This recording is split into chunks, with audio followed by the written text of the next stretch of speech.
Hello Nintendo, we're here, welcome to episode 6 of Retro Gamer Week. This time we'll be taking a look at the N64 game, Chameleon Twist.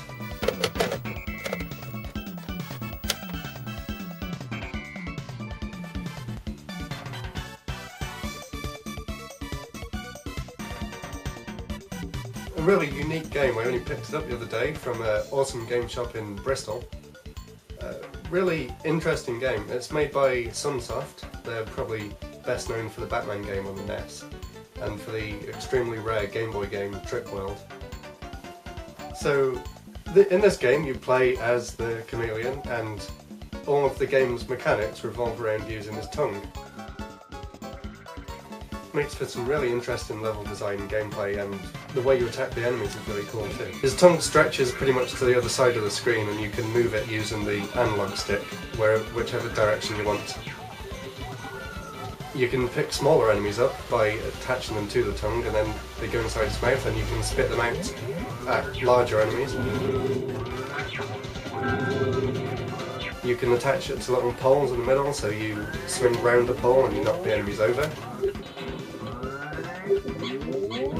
Loads of different unique ways of using it. You can hold down the Z button and it'll sort of jam his tongue into the floor and that'll lift you up to get you to higher platforms. You can use it to pull yourself across gaps, to spin yourself around, to open doors, trigger switches, and every level is designed with these mechanics in mind, so there's some really interesting puzzle ideas going on in this game too. The music seems fantastic from what I've played so far. The graphics are quite nice for the N64, you can't expect anything amazing, but I think this game does a great job of showing off the N64's graphical capabilities.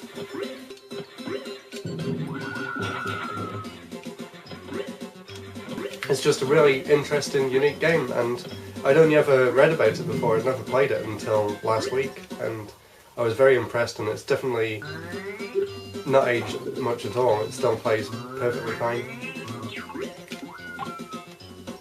The game does have a few problems. The levels are a bit too long in my opinion. They do drag on a little bit. The camera can be a bit clunky sometimes, making it a bit hard to figure out where you are.